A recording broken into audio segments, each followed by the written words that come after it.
আসসালামু আলাইকুম। সবাই কেমন আছেন? বুদ্ধির বাগানের শাক কী জিনিস সেটা আপনাদের কাছে জানাবো। একবার এক ছোট্ট গ্রামে রহিম নামের একটি ছেলে থাকতো। রহিম খুব শান্ত ও মেধাবী, কিন্তু মাঝে মাঝে সে তার পড়াশোনা নিয়ে খুব চিন্তিত থাকতো।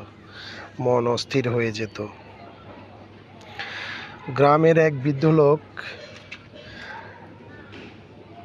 রহিমকে বলল, রহিম, তোমার বুদ্ধি বাড়াতে আমার বাগানে একটি বিশেষ শাক আছে। প্রতিদিন যদি তুমি এটা খেতে পারো বা সপ্তাহে 2-1 দিন খেতে পারো,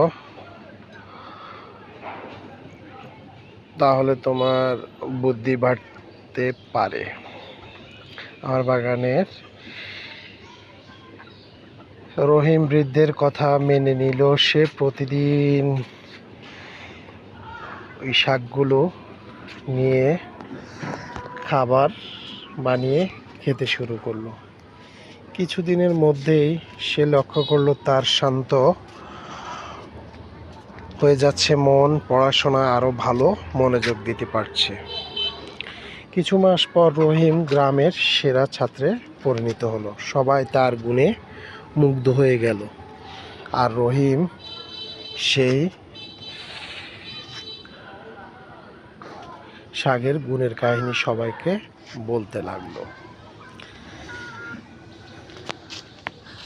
এই শাকের অনেক উপকারিতা আছে। যাই হোক, এই হচ্ছে সেই শাক যেটা আসলেই খুবই উপকারী, কলমি শাক। কলমি শাক আমাদের সবার জন্যই গুরুত্বপূর্ণ এবং পুষ্টিকর খাবার। আসসালামু আলাইকুম।